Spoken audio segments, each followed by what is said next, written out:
Fjallën për replikë se mori kritikë edhe po që kështu akuza nga tre palës. Kështu që koha për juve, zoti Rustemi, ndaj kujt e keni replikën edhe që ta qartësojmë se ka drejtë dhe kundër replikë pastaj. Padyshim, domthonë, mbajta shënime për të tre kolegë të para falës, po e fnisim me atë që tha zoti Gruda.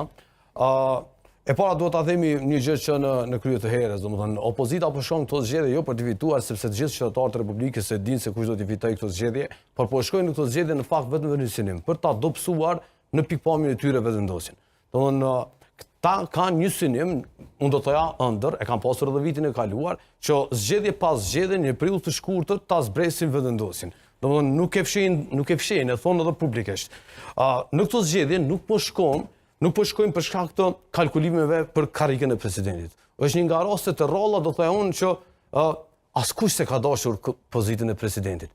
As parti politike opozitare, në kuptimin politik të fjalës për flas, e kanë parë dhe kanë shfrytzuar procesin e zgjedhjes së presidentit si një mundësi për të shkuar në zgjedhje të parakohshme në funksion të këtij synimit për ta dobësuar lëvizjen vendosje. U tha që kjo është qeverisja më e keqe. E kuptoj nga pikpamja atyre edhe mund të jetë, sidomos nga pikpamja e PDK-s, edhe mund ta përjetojnë si të tillë. Parama politikisht do të ishte ofendimi më i drejt për qytetarët e Kosovës, për votuesit e Kosovës. Domethënë, këtë qeveri e kanë votuar si asnjëherë më parë dhe si asnjë parti politike në 3 momente nga viti 2021, mbi 50%, rreth 50%, mbi 51.1%.